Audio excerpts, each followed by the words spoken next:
Great. So I think that's everyone. So we'll get started. Yeah, good morning and welcome to the next in the series of Know Your Neighbourhood knowledge sharing events. So just a reminder that libraries are part of Strand 1 of the DCMS Know Your Neighbourhood Fund, delivered by Arts Council England, which is designed to widen participation in volunteering and tackle loneliness in 27 disadvantaged areas.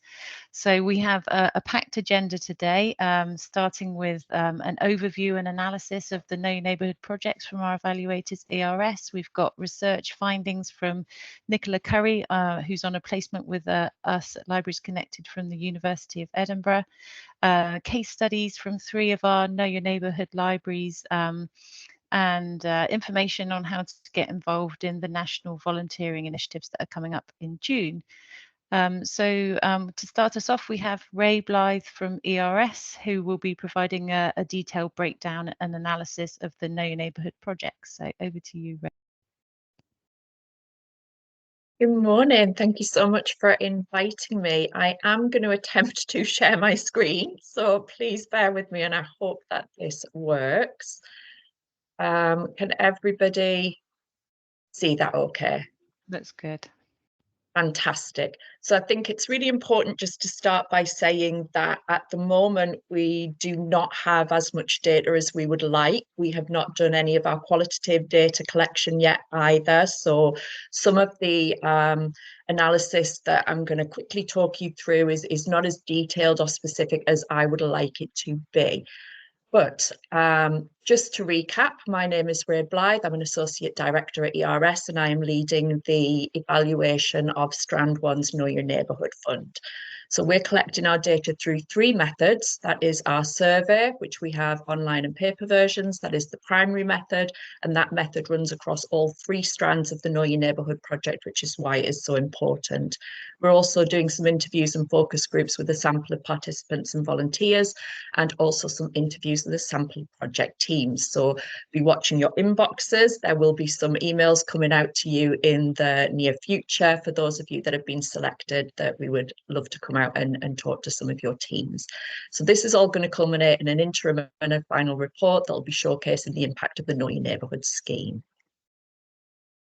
So over the past few months, we have been contacting all of the libraries to clarify when those KIN activities started or are due to begin. At the moment, this has created a really clear understanding for us of the position of the KIN activities, with 18 library services underway with their activities and 8 library services that have either begun their activities within the last couple of weeks or who are imminently about to start. So that is really, really useful to know. That's all 26 library services covered. And we've done this so that we know when to expect those survey responses. So all versions of the survey have now been produced. They're available via paper copies, via an e-survey link, and also via a QR code.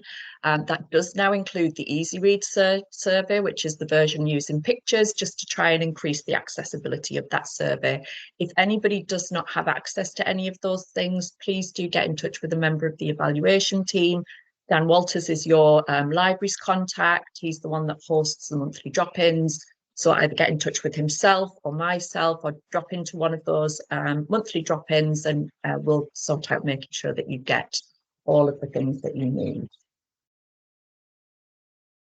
So we have been conducting weekly reviews of those response numbers. In terms of Libraries Connected, so far we've received 157 responses to the before survey.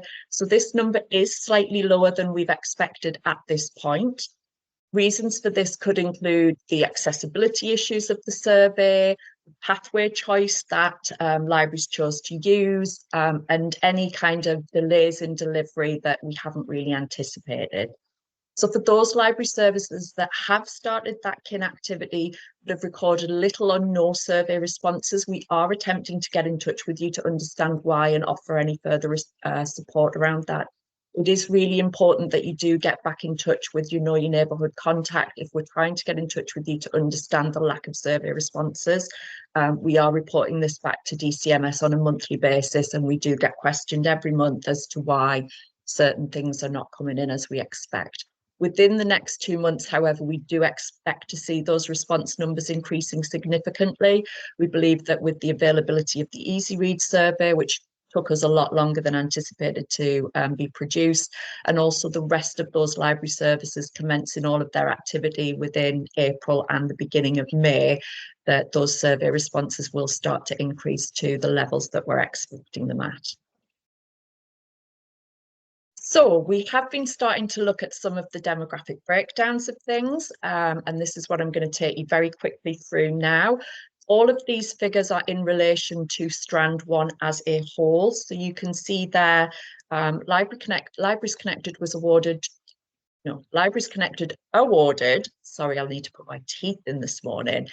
You awarded 26 grants across those 27 targeted areas. And as you can see, in terms of the little grid that we've collated here, Libraries Connected awarded the largest size of grants across the three partners that are taking part. So the other partners, in case you aren't aware, are Creative Lives and the Association of Independent Museums. So Libraries Connected, they have gone with the approach of giving significantly larger grants to their library services. So it's going to be really interesting at the end of the project to see what the breakdown was and how differently people have been affected by larger consistent projects versus those smaller under 20,000 projects, which tended to run for a much shorter duration. So we're really interested to see the data that comes back from that. In terms of beneficiaries, Libraries Connected projects have really taken a very inclusive approach, with the projects being open to the community at large. Some projects have taken a targeted approach, and as you can see from the column on the very right-hand side, they're actually covering the most target groups alongside Creative Lives, as really trying to either specifically look at issues for specific beneficiary groups, but also just their really wide, open, inclusive approach to any member of the community who can come along and take part. Hoping is going to make sure that you see a really good engagement. So some of the gender demographics that we're starting to see is very highly female attendees over male. Very few number of individuals who are preferring not to say, and nobody is reporting as any other gender. So it'll be interesting to see as the progression goes on and we get more of those responses coming in, whether that does split and whether we have any change in that. But at the moment, we're specifically seeing a lot more women attending than men. In terms of participant versus volunteer, as expected, we're seeing far more individuals who are reporting that they're joining in as a participant than with volunteering. But interestingly, the volunteer split, you can see down here at this bottom right-hand chart that volunteers are majoritively people who have volunteered before, although they are closely followed by people volunteering for the first time. So that's really interesting. And probably, as I would have expected to see with the participants, a lot of first-time participants coming along, as there has been a bit more targeted advertising going on for all of these. But it is really important just to remind you that these figures are across the three different partners. So this one isn't library specific. We will be doing that a little bit further on down the line as we're getting more library responses coming in. But at the moment, we just don't have enough to get a really clear picture of what's going on, which is why we've looked at it for the three partners as a whole. So some of the barriers and challenges that we've been finding, we have not done any qualitative data collection individually with libraries. So it's important to note that these barriers and challenges are sort of wider spread, mainly around the evaluation. We will be talking to projects about what have been the specific barriers and challenges in your local areas with the particular issues as we go through our primary data collection. But main one on the list there would be the inclusion and accessibility of the online survey, which we are incredibly aware of. We have done some workarounds to try and make that a more inclusive a more accessible survey. And what we're hoping is that our targeted sampling approach to the qualitative data collection will look at all of those groups who were really impeded by the survey design to get their views coming through. So some of the other barriers and challenges included financial implications of the evaluation. So just the simple things like printing of paper copies. If you've got a demographic who majoritively wants to use paper copies, that is costly. The baseline survey in particular is slightly long. So printing off those paper copies, also thinking about the amount of staff time that it takes to do things, it's really important to kind of factor some of those things in. We have had some translation difficulties as well. Lots of people working with groups where English is not the first language. So we've had to do some workarounds with how we get those individuals able to kind of participate and engage with that online survey. And then obviously one of the big ones for libraries in particular have been those recruitment delays, the red tape of working within local authorities and larger scale organisations when you've got procedures to go through. So we think that that has been one of the biggest barriers, has been getting staff in quickly and into post. But we're really hopeful that you guys have managed to get all of your staff recruited or almost recruited by now and working in post.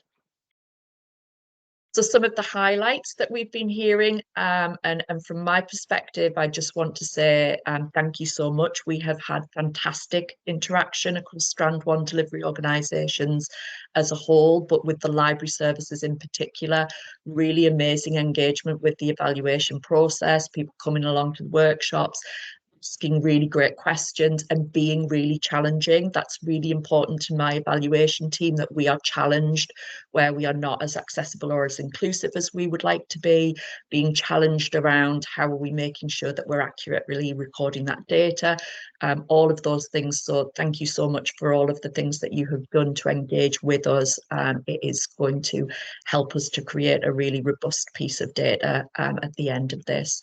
I think one of the highlights for me is seeing that really diverse approach to projects that everybody has taken across Strand 1, but across libraries in particular. And one of the things that we're hearing back anecdotally is that projects are feeling supported, and in some people's words, far more supported than they have ever been in an evaluation process, and that people are actually starting to learn different things about evaluation and about data monitoring, and how we can use that to reflect our impacts, specifically in our funding bids. So that is really, really positive. We're really, really pleased to hear that. If we can do any one-to-one work with any of the library services about how to use valuation and show your impact in different ways, we'd be more than happy to sit down and do some one-to-one sessions around that. So again, please reach out to Dan and myself about that. We really want to upskill and share our knowledge as evaluation specialists with the wider sector. And the other thing just to highlight is, at the moment, we are getting those kind of anecdotal responses that projects are well attended.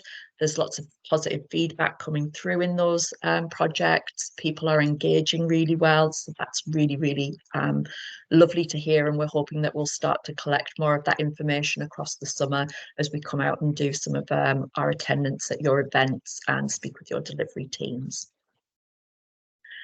So what does that mean for next steps for the evaluation? There will be continued support. So we'll do our continued one-to-one support and those drop-in sessions to help you engage with the evaluation and learn new skills.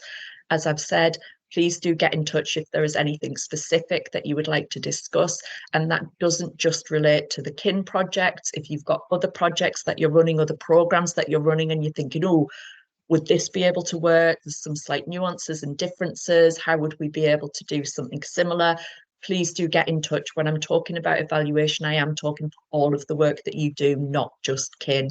And I think we're proving that with our support for the Reading for Wellbeing programs that are running alongside in the North East. So we're really trying to support those projects and help with that. We've got 2 evaluation reports that are upcoming, an update report that is due in May. That'll be basically a demographic split showing sort of where the grant allocation is, how much money has gone, some of those basic things that are coming out. As we've said, we've not got enough of the baseline data through yet to do any meaningful analysis. The analysis that we do wouldn't tell an accurate reflective story. However, we are hoping that by the interim report that we're writing for September, we will have all of the baselines collected, so we will be able to do a full analysis on what that is looking like and where people are hoping to go in their journeys. So alongside that, we will be collecting that qualitative data. So there'll be a range of projects, including a selection of library services that we'll be contacting imminently. And that will be about collecting that really valuable qualitative data to create a range of case studies. And this is where we're really going to be able to get those particular individual stories across where, we can really showcase what it is in those local areas for local people engaging in these projects. So if anybody feels that they've got a wonderful story that they would like to share, get in touch. It could be that we want to come out and visit you. If you can't accommodate us with these case study and qualitative data collections, please do just be honest and upfront with us. Let me know as soon as possible, and then I will change and look for somebody else to come to. It's absolutely not a problem. We will attempt to be as flexible as possible, and when we come out, we want to take up as little of your time as possible. But do let me know so that I stop hounding you, because I will do some chasing otherwise. So that's all from me. I know I've kind of flown through that at a rapid pace. So I'm going to stop sharing my screen now. But if you've got any questions, I'm sure you've all got our email addresses anyway. But they were just up there on the screen, and I will share the presentation so that people have it for future reference. But yeah, does anybody have any questions on the slides that I've just talked through, or any questions on the evaluation in general?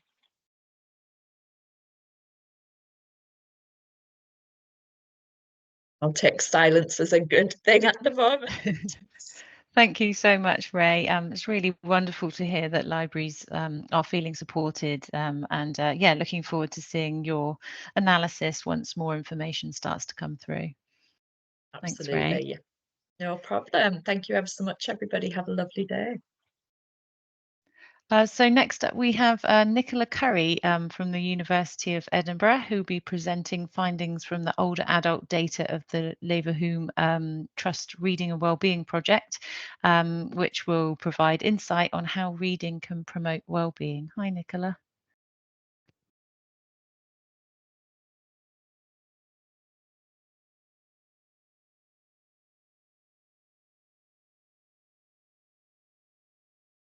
Hi, can you hear me there? I'm not sure if that's...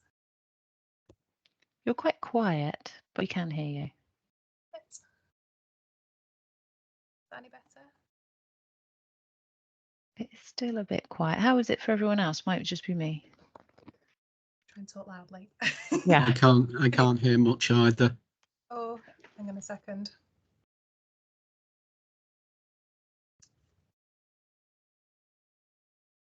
Any better? It's a bit better, yeah. Thank you. Okay, just let me know if you can't hear me at any point. I'm sharing my screen now, I think, but I can't see anybody down the side, so just shout if you have any questions or if you can't hear me properly. I'll just try one other thing, sorry, just to check that. Okay. Okay, yeah, as I say, please let me know if at any point you can't hear me through the presentation. But thank you very much for the opportunity to come along today. As Tess says, I'm currently conducting a knowledge exchange placement with Libraries Connected and also Scottish Book Trust to share some of the insights from some interesting work we've been doing looking at the relationship between reading and wellbeing across the lifespan at the University of Edinburgh. So I'll just give a very, very brief overview of the project. Some people may have heard of this before, so I won't go into too much detail, but if you have got other questions about it, please feel free to let me know or get in contact. So this is a qualitative research project exploring the relationship between fiction reading in particular and wellbeing from the perspective of readers at different ages. So we have children, young people, adults and older adults involved in the project. And we've been interviewing them to discuss the impact that reading has on them in terms of 3 aspects of wellbeing. So the positive emotions that you get from reading, and often being a reader as well. The connection experiences, so that might be connection through the book and the characters, or sort of social connection experiences and thinking about how being a reader can influence your interaction with others. And then finally, personal growth, so what we might learn about ourselves, about others, about the world, about interpersonal skills and things such as empathy and perspective taking from reading as well. So we've used semi-structured interviews. They were around sort of 30 minutes to an hour, so slightly shorter for the children and young people. And we've used thematic analysis to analyse the data. So these are really rich, in-depth interviews, as I say, up to around an hour long with the adults and older adults. So lots and lots of detail there and lots of interesting themes to pull out. So this work has been conducted as well in collaboration with our partners at Scottish Book Trust and National Literacy Trust and UCL. And as I say, the placement that I'm currently doing at the moment runs from Saturday in March, it runs to the end of July. So if you can see any links to the projects that you're doing, or if you'd like more information, or if the project could be useful to you in terms of advocacy or future work that you'd like to do, please feel free to get in touch with me. So I'll talk a little bit today about the older adult data. So we're currently working on a paper for this at the moment, and I'll give a brief overview of our findings to date in the next few slides.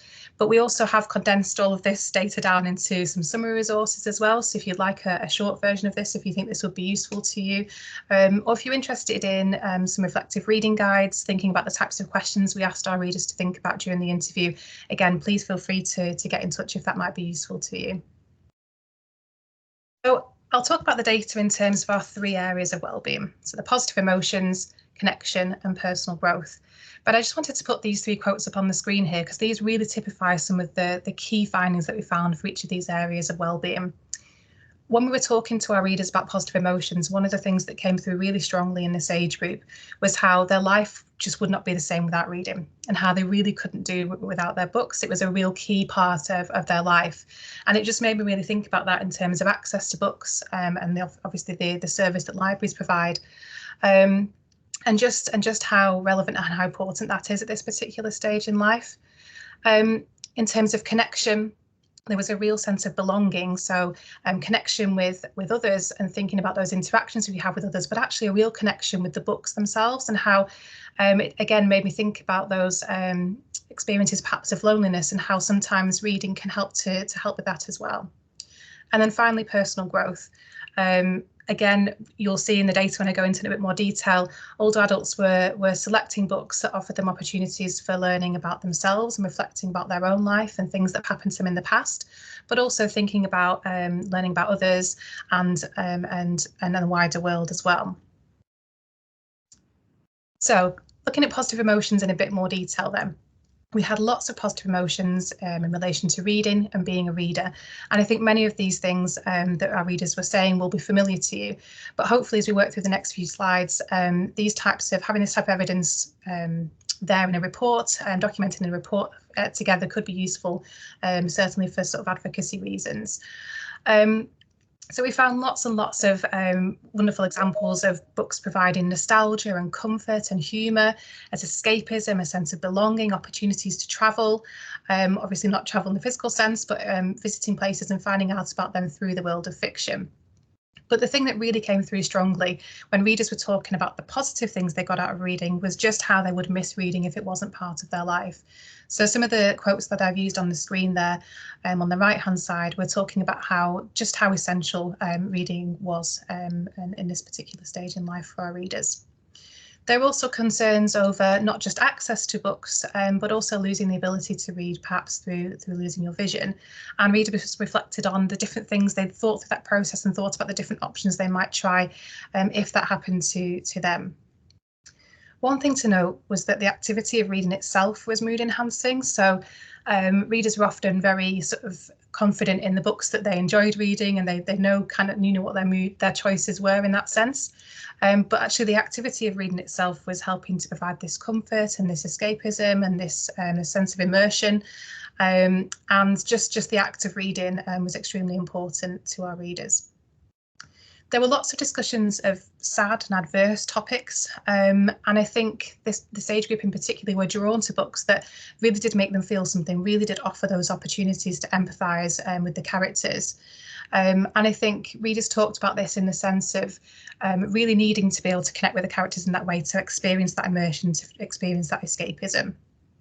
And then finally, there was an appreciation of writing style and language use, and thinking about the way that the authors had created this sort of art form through the language that they use, and just really enjoying the experience of reading as an art in and of itself.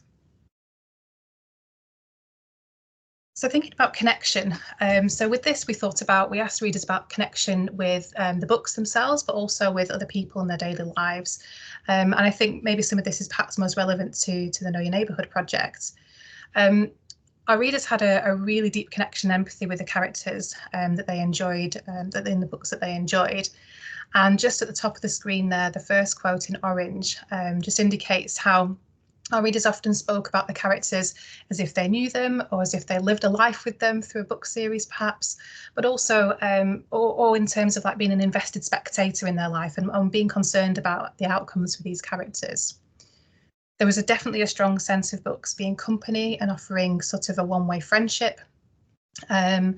And there was a real sense of connection with locations and authors actually, so wanting to understand about a particular author and their background and perhaps their experiences and how that might have fed into the book, but also connection with particular locations that meant something to them in their lives, whether they lived there currently or had lived there in the past, or it was just a meaningful place to them. At the bottom of the screen there in green, I've put one of the quotes from one of our participants where they were talking about how they selected books that were based in particular locations because those locations gave them those nostalgic feelings, and that was particularly important to them in their reading.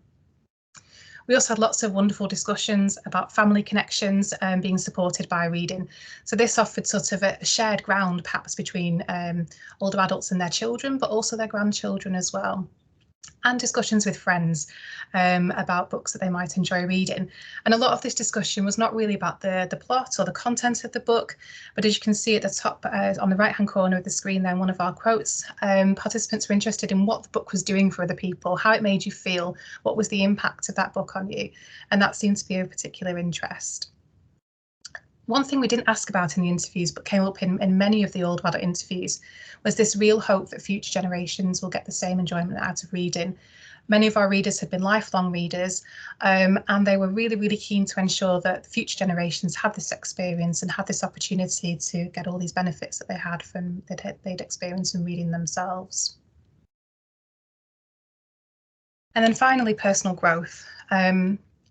We had some really fascinating discussions about how reading can support sort of reflections on your own life currently, but also for older adults thinking about earlier stages in life and how reading had helped them at different stages and different points in life. But it also offered the opportunity to reminisce. So the first quote in green at the top of the screen there on the right, this participant was talking about how reading offered them an opportunity to go back to earlier stages in their life and to reflect on those stages, but it also made them feel a sense of gratitude for their life and the experiences that they'd had. We had lots of discussion of empathy and learning about the perspectives of other people and places and cultures and events that they've never experienced.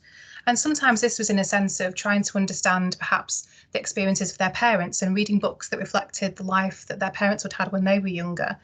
And for others, it was just completely learning about totally new experiences and experiences they might not get the chance to have in their lives. Reading fiction also seemed to support the development of interpersonal skills, so having sort of the knowledge and awareness of how to approach difficult events, perhaps having the words sometimes to support friends who are perhaps going through grief or through loss. And there were some really, really powerful examples of this throughout the interviews as well. And then finally, just developing knowledge through fiction. So although many of our readers talked about that they recognise that fiction is fictional, the events are fictional, but actually many of the books they chose to read were rooted in actual historical events, and they were interested in learning about this from a fictional perspective and from by learning about the sort of life experience that people might have had during those stages of history. So Thank you very much for the opportunity to come along today and talk about this. As I say, if you would like more information, this is very much a brief overview of the project. We're currently writing a paper, as I say, for the older adults. We currently have a paper drafted as well for our children, and we're moving on to the young people and the adults data as well. So if you're interested in the findings, please do get in touch. And we are condensing those down into short summary resources as well. So if they could be useful to you, please do let me know. If you're interested in the children and young people's findings as well, we have a webinar booked for 13th of June at 10 AM, so please feel free to come along and join us then as well. And again, thank you very much for having me today. Thanks, Nicola. Oh, it's so wonderful to see like that connection between, you know, reading and loneliness and that escape and connection that it provides, not just with sort of book clubs and family, but also that connection with the characters in the book and the places and the authors. So it's wonderful that you're able to demonstrate that. Thank you. Thank you. Thanks for having me, Tess. So leading on from this research, we have invited Kate Elliott from Brent Libraries to talk about the Dress to Remember initiative, which is a libraries outreach dementia-friendly project. And it's a great example of an activity that would reach target audiences that have been identified by many of the Know Your Neighbourhood eligible libraries. Kate. Thank you very much. I will just share my screen with you. Hopefully you can all see this. Thank you so much for inviting me today. So my name's Kate Elliott. I'm a Libraries Development Officer with Brent Libraries.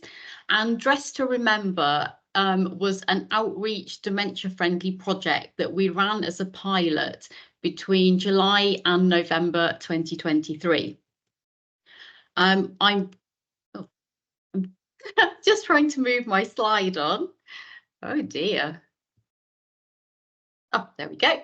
I'm just going to give you a quick overview today of the aims and objectives of the project, the funding, how we selected our workshop facilitator, Lorna Holder, and then went about planning and the delivery of the workshops.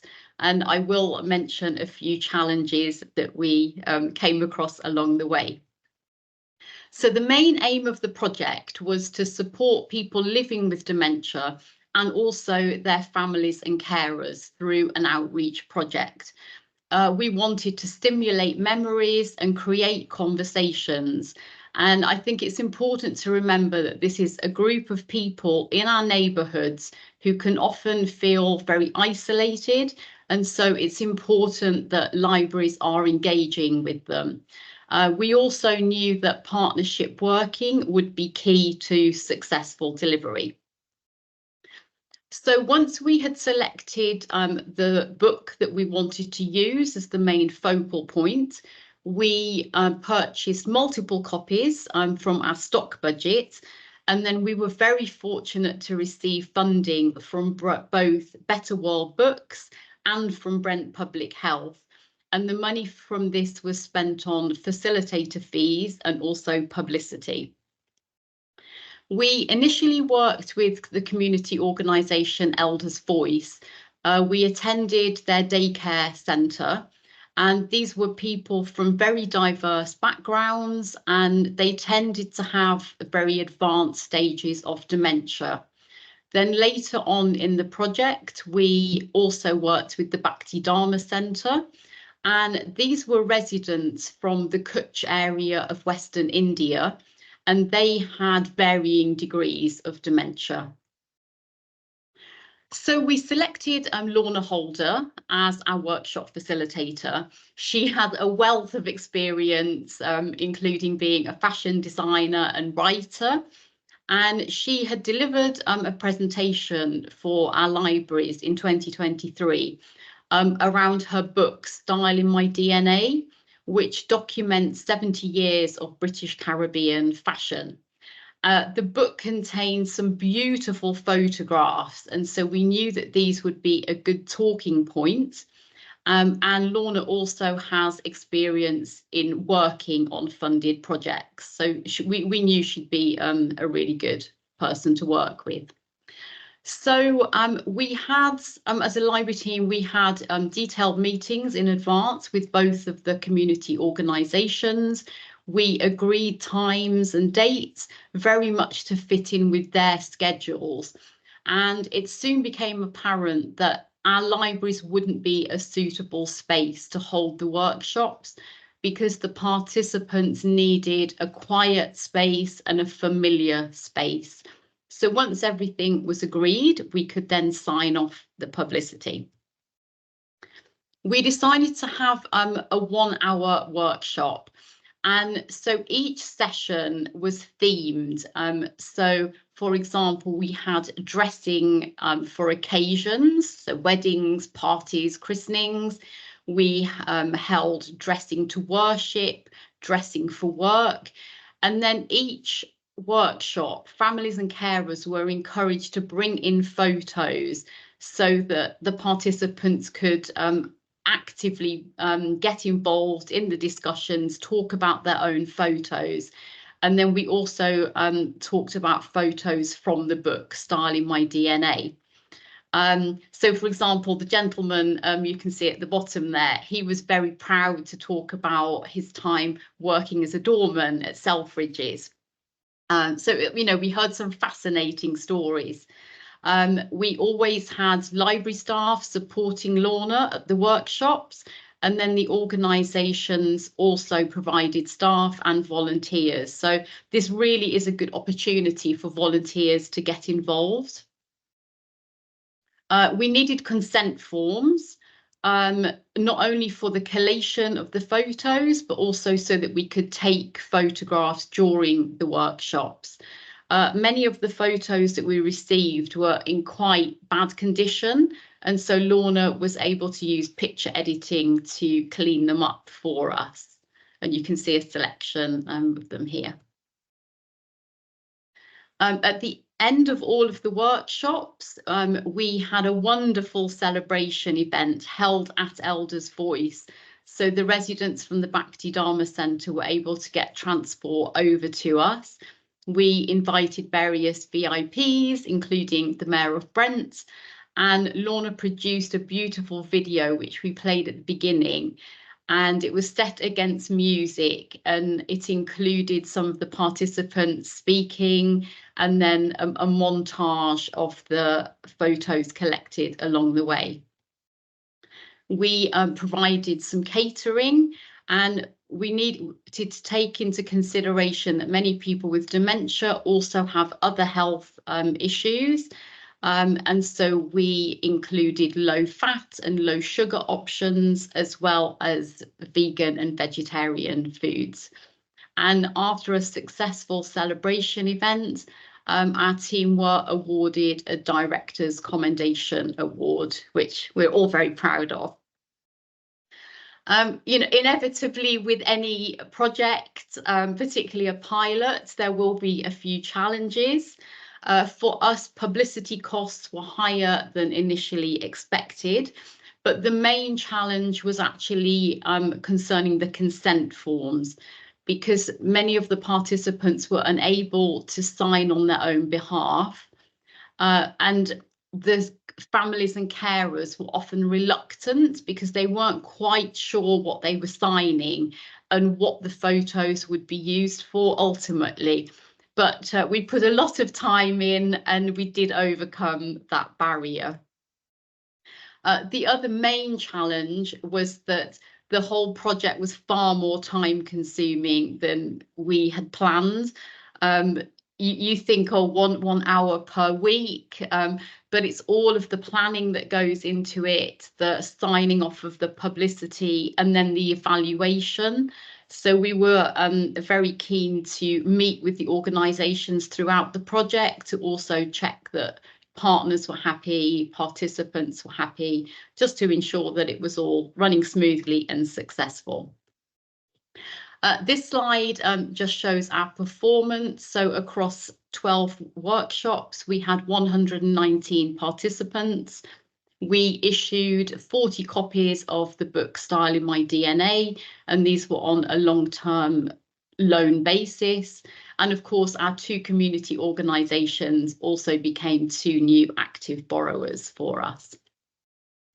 Overall, we were delighted with the success. It truly reflected the diversity within our borough of Brent.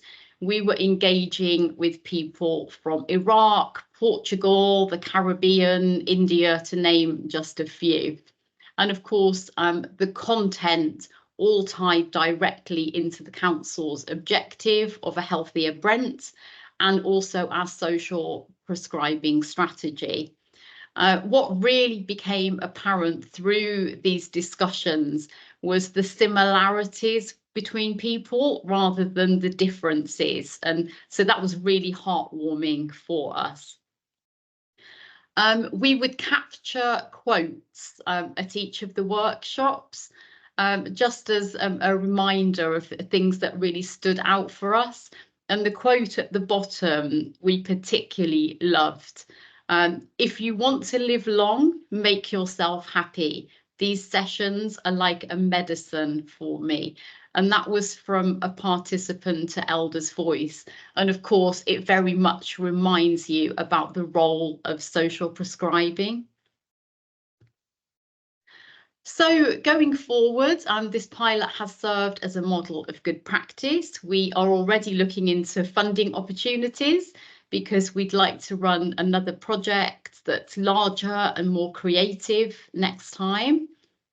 We have also improved our dementia-friendly stock, and we will be looking into further staff training opportunities.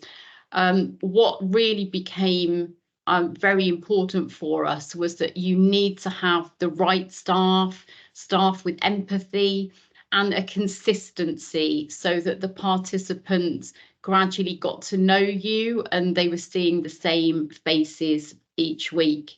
And again, this would also apply if you want to take on volunteers for a role.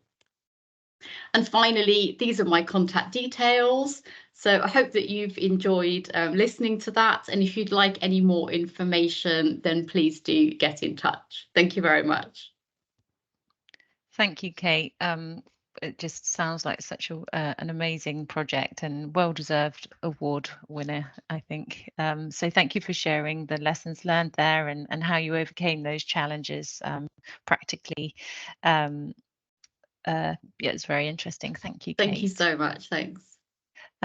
So now we have the first of our 3 case studies from the Know Your Neighbourhood Target Libraries, starting with Sarah Robinson, who is the volunteer coordinator from Libraries Unlimited, representing the Torridge area. Hi, Sarah.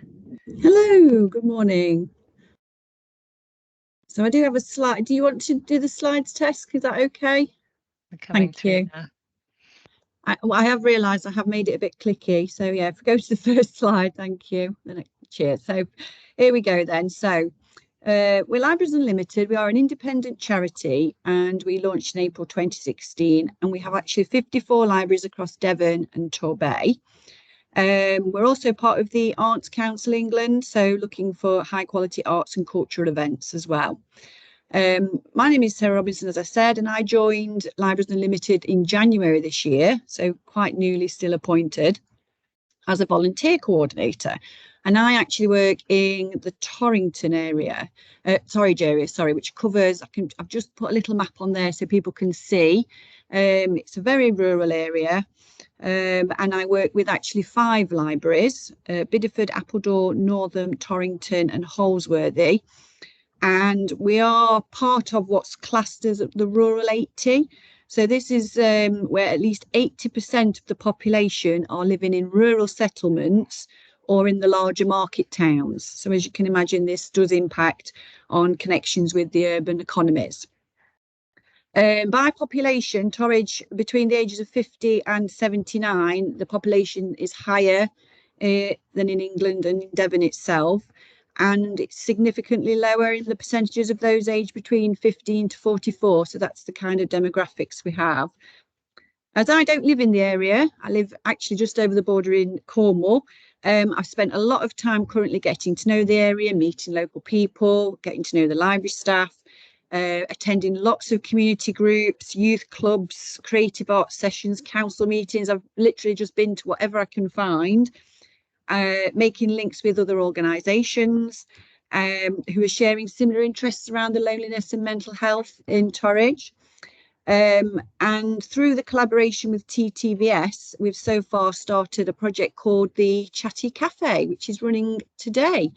I actually have one of our participants here with me, Sheila, which I'll introduce to you later. So she's a bit nervous, but she'll be fine. And we'll have a chat with Sheila shortly. Basically, the Chatty Cafe evolved from something called Super Tuesday, which was part of the Winter Warm Welcome project, where people would come along on a Tuesday, have soup and bread, and it was quite successful, and people were commenting that when it come to an end, how could we extend it? People were quite open about feeling slightly isolated and not having those connections that they wanted, and that the Chatty Cafe was providing a little bit of that. Sorry, the Super Tuesday was. So that's where Chatty Cafe was born. We also, with TTVS, get a local radio broadcast going on. So it's an internet station, and we invite groups to come and broadcast their projects or their activities. But we also get local people just to come and talk about themselves and share their own stories and interests. And that's created quite a buzz around the CAF. So people are chatting more, people are sharing more, and we're able to target specific groups within Bideford. I've also created a new role, a new volunteer opportunity for libraries, where we're looking at a library ambassador role. And this has been trialled currently in Heartland, which is one of our more isolated areas right up on the north coast. This is partly due to the cuts in the mobile library service, so that has ended for the Torridge area. So that's left a really big gap for people that used to use that service. I've also been promoting our home library service and have a few potential new recruits starting, and we're trying to extend that offer as well. So far then, I've managed to appoint 5 volunteers, 4 for the Chatty Cafe and 1 as this library ambassador, and I've had about 20 participants at the CAF. It's only been running a couple of weeks, and currently 8 people are participating in another event that we're creating around Bideford called Bountiful Bideford, that's part of a fun palace. So I will speak a bit about that later. If we go on to the next slide then, please, Tess. Thank you. Right, so key takeaways for me, and please do bear in mind that I am new to volunteer coordinating, I'm new to the volunteer sector, and I'm new to the charity sector. So some of this will be quite obvious for some of you, I'm sure, but for me personally, and for our libraries in our situation, these are the things that we've found. So as I've been around the Torridge area, there are lots of groups and organisations that have a very same or similar focus in tackling loneliness. And it was really important to be aware, I think, of that local offer and know what other people are already offering. And what I've been trying to do then is say, oh, how can libraries help with that? We can provide a space, or we can provide an opportunity, and trying not to sort of reinvent something that's already happening, but add to it. And I think one of the challenges for us is the fact that lots of people don't always know what's going on. So organisations meet up and discuss what each other are doing, but it's not always clear. I think promotion-wise, people promote in different areas in different ways. So it's trying to get that collaboration going. And I've been going to lots of One Atlantic events, which is an organisation around the Bideford area. There's something else called Torrington 100 around the Torrington area. And it's really important for us to be involved with that. And I've been able to go out and do that, whereas library supervisors haven't got that same capacity. I think another issue has also been the transport still is a huge barrier for us. So people are very isolated with the rural areas. I have sort of reached out to local charities that run transport, but so far it's proven a bit tricky in that some of them have very specific remits, so they may take people to hospitals or for specific appointments, but not always activities that we're running. And some people don't cover the areas that we need as well. So I'm still working on that, but that is an ongoing challenge for us. Something that I've been pleasantly surprised about is is that people are quite open to talking about their feelings, and once in a safe space within the library, people have chatted to us about, do you know what, I am feeling a bit lonely at times, or I have had a change in circumstance and this has impacted on me. And I think that's a real positive, that people can start to open up and talk about that, and then we can have a discussion around what helps and signposts potentially, or encourage people to get involved with things. So that's been a real positive. I think for me personally, it's acknowledging, you know, that it takes time, and if we're going to successfully help people that are chronically lonely, those relationships are key, and it will take a lot of time. They're not just going to suddenly leap up and say, well, yeah, I'll get involved, I'll volunteer. It's that sort of gentler approach of finding out what people are passionate about, or interested in, what they would like to do, and trying to work around that, and potentially be participants prior to being volunteers. And I think the volunteers that we have, you know, they do need support, and they will need support, and it does need to be flexible. So I know there was lots of concerns when you mentioned the word volunteering, that it's going to be every week and there's a commitment, and people are a little bit anxious about that. And we've been able to say, well, actually, no, if you don't feel up to it this week, we'll give you a quick ring. There's no pressure to come and do that. And I think that's been something that's really resonated with us, that being able to offer that, and that people will need support from library staff. So when we're putting projects together, that we need to factor in that we will have paid staff supporting, and that's really important. I mean, the IT skills, whilst I was told for this area that generally people are poor with IT skills and there is an issue around digital literacy, I've been really, really surprised how poor those skills are, and that actually many of the customers and participants don't even own a mobile phone, for example, and a lot of them really aren't interested in being on social media.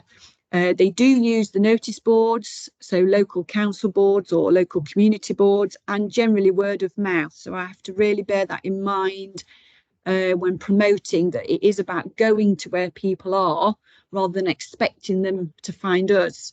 Because our promotions have generally been around putting on Facebook and Insta and all of that, but actually that's not necessarily our target audience. So that's been a big learning curve there for us.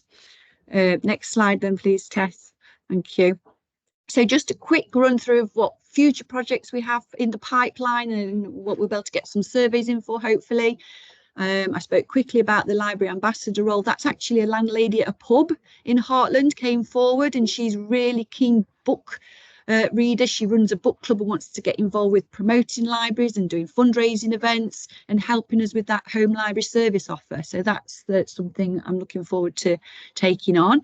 We're collaborating with Wings, which are part of the Pickwell Foundation, and I've identified a group of people, Ukrainian people, that meet weekly, but they're not able to meet during the summer holidays because the provision can't run through the holidays. So I've suggested that perhaps the library can support there, and we could run a book club or just a way of them meeting together to keep that consistency there. I've got a collaboration with another radio and podcaster called Ace Holds the Space. Again, it's a local community thing, and we're looking to get youth volunteers to support with podcasting and reporting at local events. So that's quite exciting. As I mentioned before, fun palaces. So these are where people in the community talk about what interests them and what or history or local knowledge, and they share that at an event that people can come along to. So I'm going to be running a few of those. Together with a few colleagues on this call, we've talked about postcards, using that as a way of reaching out to people. So people would volunteer a bit of time to write a postcard, which would then be delivered to people using the home library service. Or I've now got a contact with a local residential unit, sort of sheltered accommodation, and we will get these out to make those connections with that. And we're going to launch that one actually with an artist who has run a project before called Letters from a Stranger, where people decorate a letter, they write it, and then they get hidden in a book and people find them in the library.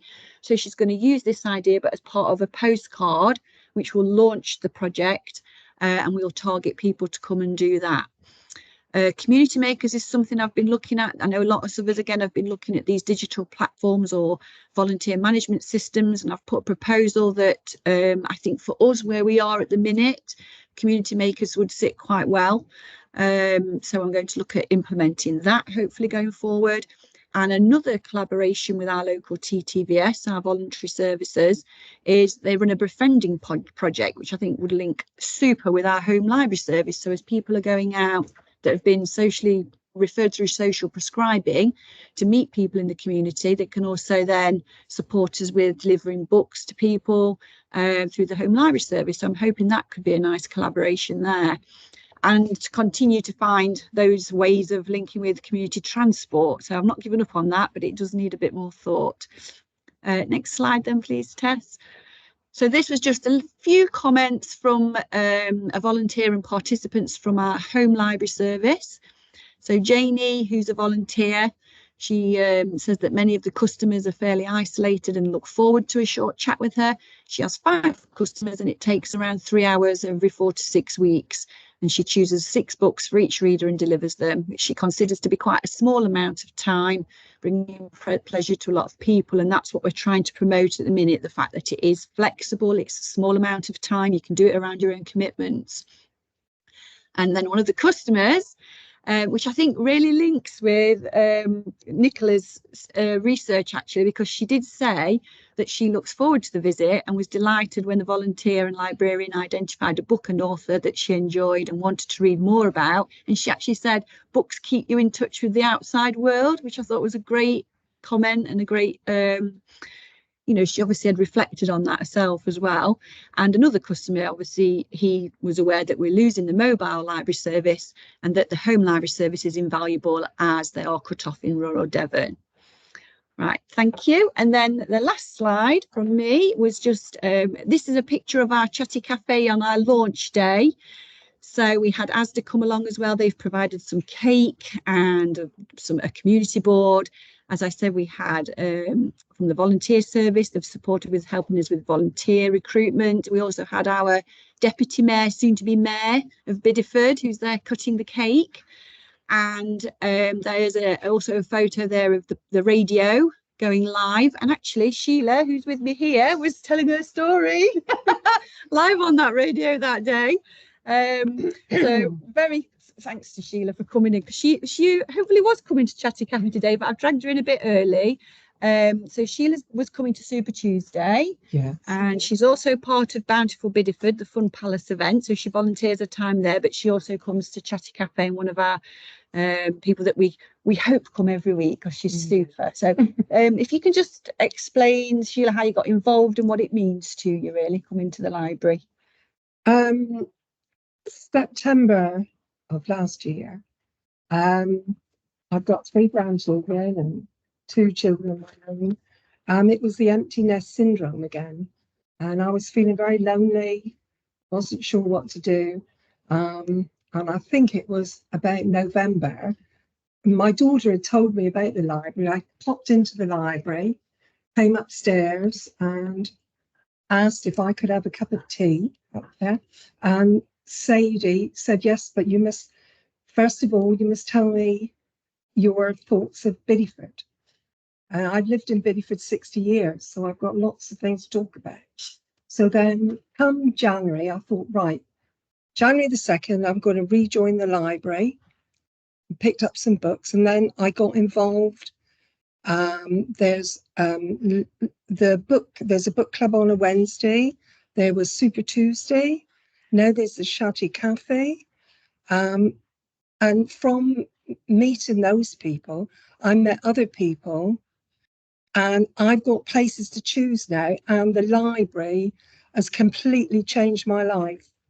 I'm nearly 78 years old, so she doesn't look you don't look at she always looks fabulous. I'm always very jealous of her. I like to keep young. I've got grandchildren, and I am a talker.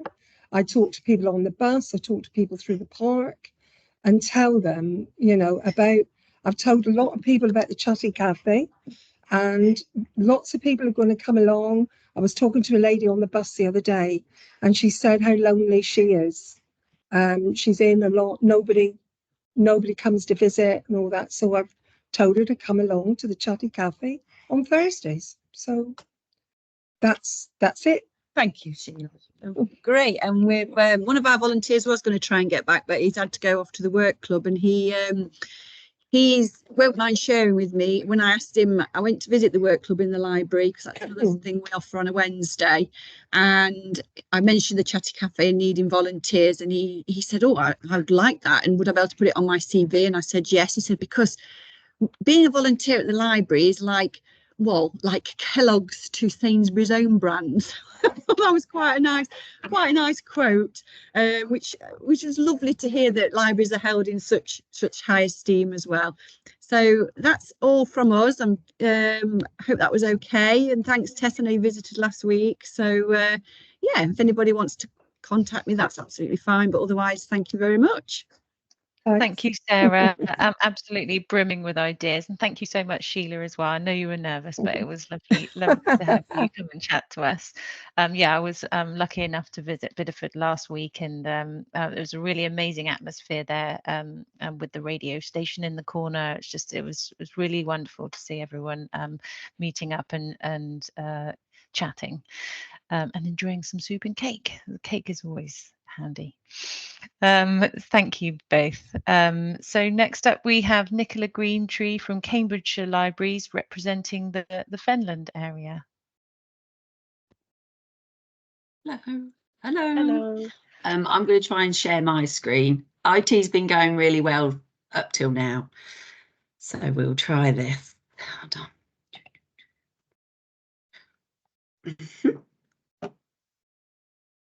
Are you able to see that? Yep, we can see that. We can see the slides rather than the presentation. Yeah. That's it. There you go. Thank you. Okay, so like I said, my name's Nicola and I'm from Fenland, the Fenland area, Cambridgeshire County Council Libraries. I've worked for the libraries for 10 years as different roles. And then the opportunity came up to be the project lead for the Know Your Neighbourhood project, working mainly in Chatteris and March areas, which is in Fenland, and they're the areas that I've known for a very long time.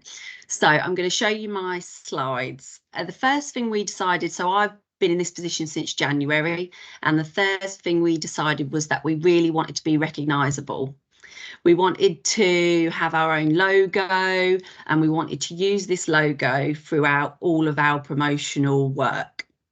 This was not to make us, you know, apart from the libraries, because we work with them very closely, but it was to show the people that it was something new, it was something exciting, and all the different projects that we are going to put on are going to be under this heading. Okay, so one thing that I would like to share with you that I have found very positive already is I've started 2 togethers, as they're called. So I have a March together and I have a Chatteris together.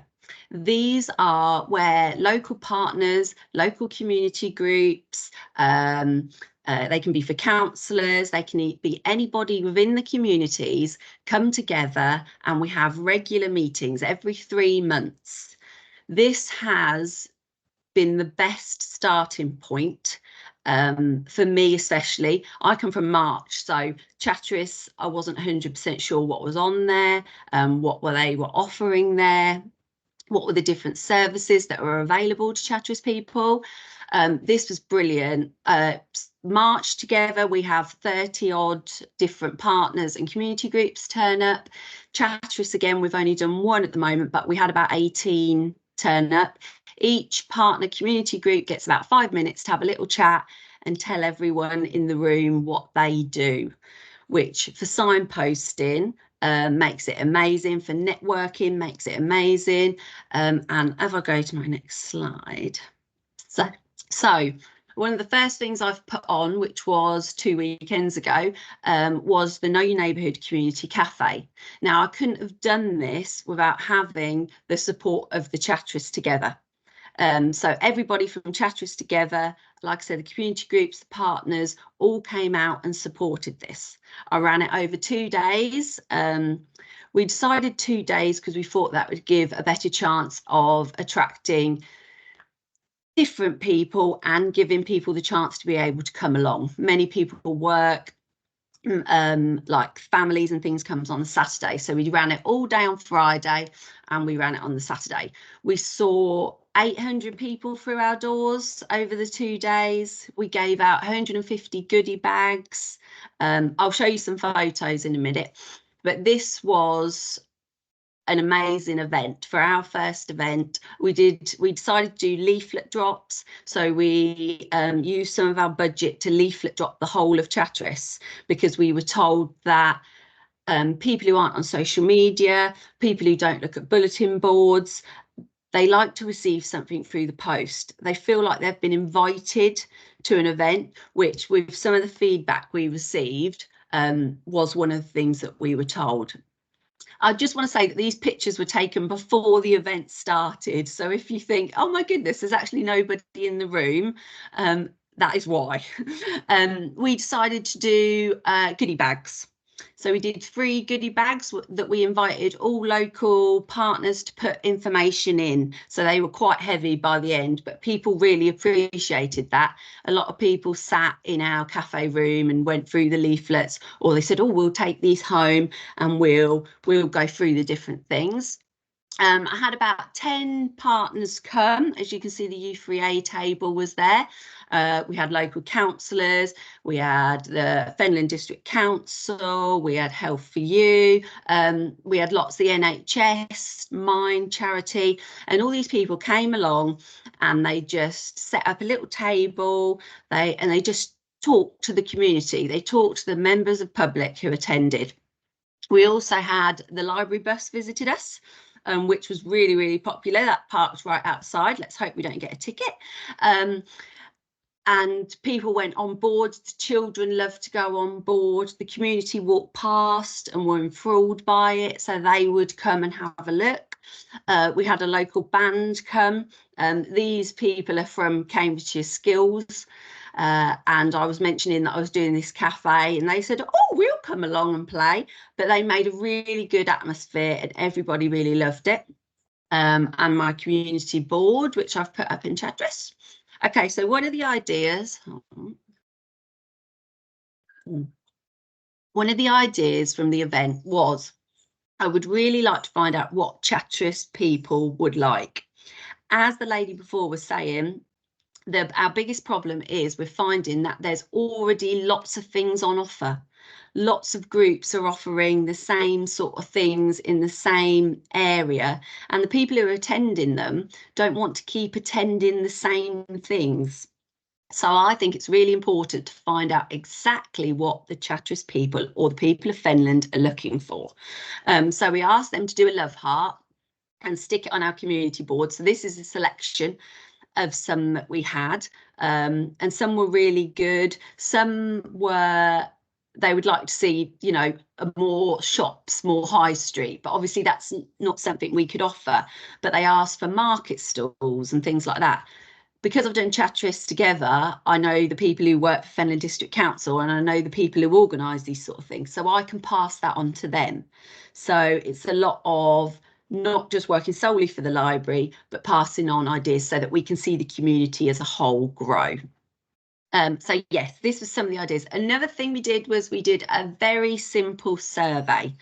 I wanted to know how people found out about events, what barriers they face, what types of activities and groups they would really like to see on, and when would they like to see them on. Chatteris is a smaller library, so it's not open all the time. So would people like to see things on when it's closed, at the weekends, in the evenings? And then I asked, would they like to volunteer? And from this event, I've got 8 volunteers. We got 8 volunteers from this. So, and simple things that have come out of it. The biggest thing on my survey that people said they struggled with was the anxiety of coming to groups.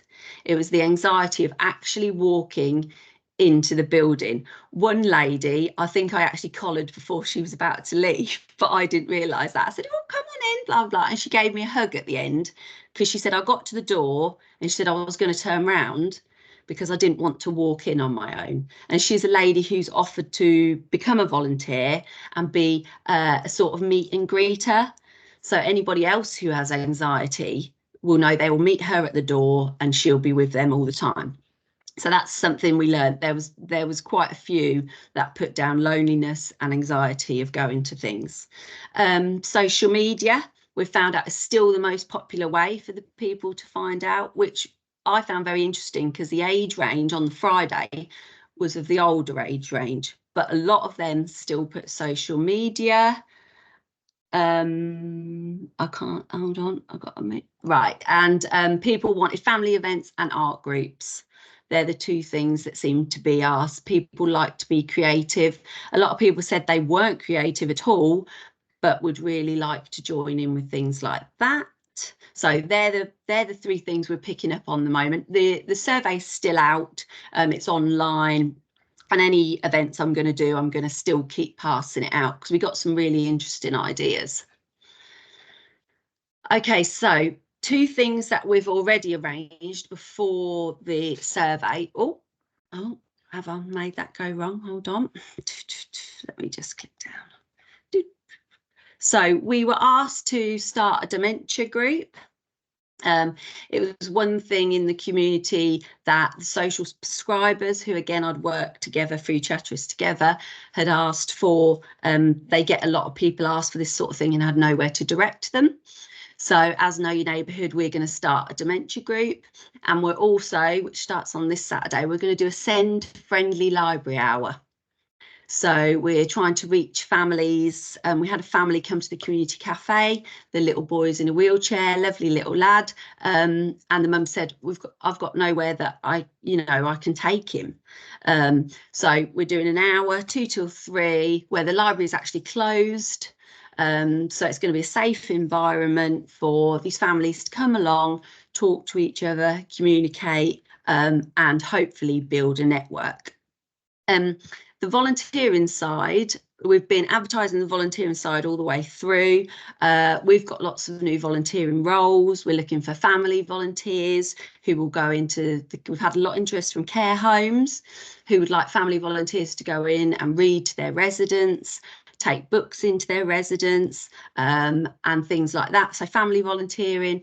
We're looking for youth ambassadors who would like to come and start youth groups within the libraries. We looked at Dungeons and Dragons, that sort of thing, and wellbeing talks. We've had a lot of people mention wellbeing talks. So now we're just evaluating what we've taken from the community cafe, and moving forward, we're going to work on, the ideas and things like that, and set up projects that people would really like to see. Yes, but if anybody has any questions or anybody would like any ideas from what we've done. But yeah, it was a really, really good event. We had lots of people in that we'd never seen before, new people to the area. We had several people that were new, families. We had a gentleman and his son. They were new to the area. Son's very shy but would like to volunteer. So yes, it was a very good event, and hopefully going forward, Chatteris will support whatever we put on quickly, and then we hope to roll them out to other Fenland libraries. Okay, Thank that's you. me done. That's me done. Brilliant. Thank you, Nicola.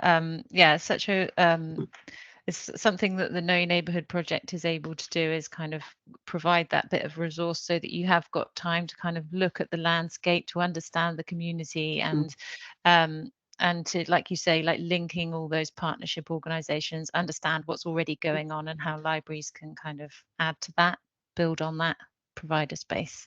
That came through on Sarah's presentation as well. So thank you very much for sharing. So our final case study is from Lizzie Dixon at Sunderland Libraries. Hi, Lizzie. Hello, sorry, I was muted there. Hi, everyone. Thank you so much for inviting me, and it's really great to hear the case studies from the other libraries as well. I've been writing down ideas and going, oh, that would be good, we should do that. So so thank you so much. I'm going to try and share a presentation and then let it will be that I'm the one who breaks the tech today, I'm sure. Is this doing its thing, maybe? I think it's coming. Is it coming? It's en route. We have a black screen at the moment. Oh dear. You can send it to me and Emma if you'd like us to share it on your behalf. I think I've frozen as well. Can you hear me? Yeah, we can see you and hear you. How bizarre. So my Teams is frozen, so I can't see or hear. I can hear you, but I can't see you, everyone. So I knew it would be me who ruined the tech, which has gone so seamlessly today. So I'll just start chatting, I think, and then when the presentation wants to play along, then we can invite it to play along. So my name is Lizzie Nixon. I am newly in post as the Creative Programme and Partnerships Manager at Culture House. And part of my remit is supporting Sunderland Libraries. Oh, something's gone on. Can you see stuff now? Yeah, it's come. Hooray, hooray. So part of my role is supporting Sunderland Libraries with the Know Your Neighbourhoods programme. So I'm speaking on behalf of my brilliant colleagues, Andrea and Angela, who are also in the space today, and they are delivering this programme for us. So we'll see if it moves along nicely. So our programme, what does it look like? So we have 3 phases of our programme, and we were quite explicit that the first phase of our programme would just be an exploration. And I'll talk to you in a minute about why that's particularly important for us in Sunderland and the kind of stage that we're at the moment. So we're in this explore phase right now, and it's testing and it's taster sessions, and it's working with some community partners, and it's evaluating what's working, I suppose, which will enable us to move to the next phase, which is scaling it up, finding out what works and making sure that that is rolled out for the remainder of the project. And then the third phase of what we will do is this resilience phase. So making sure that what we've learned through Know Your Neighbourhoods and the programme that we've developed can become a long-term feature in the Sunderland Libraries programme. And that will include how we staff Culture House. And I'll talk a little bit about that just now. Excuse me. So what's our context? So at the moment, Sunderland Libraries are closed so for redevelopment, so that has provided a bit of an interesting challenge that I'll talk about in a moment. But we began delivering the Know Your Neighbourhoods programme in March 2024 after a bit of a delay around recruitment of staffing. We sit within the local authority, as most of us do, and it took a bit longer to recruit people than we would have liked. So our libraries are closed at the moment for redevelopment, and they will reopen in July 2024. So actually this phase of the programme, this exploration phase, has been really interesting to kind of think about what we reopen those spaces with in terms of programme. We're transitioning to Culture House. So Culture House will be a brand new 4-storey, all singing, all dancing, gorgeous building right in the city centre of Sunderland. And at its core, it will be a library, and it will also be kind of an art centre. So there will be spaces for learning and development and creation, and a lot of that will be digitally enabled. So digital's a real feature of our programme. And so we're in this moment right now of reimagining what our programme looks like and how we best serve our communities and how we best serve our audiences. So actually Know Your Neighbourhoods will have quite a significant shift change in what that programme looks like for Sunderland over the long term.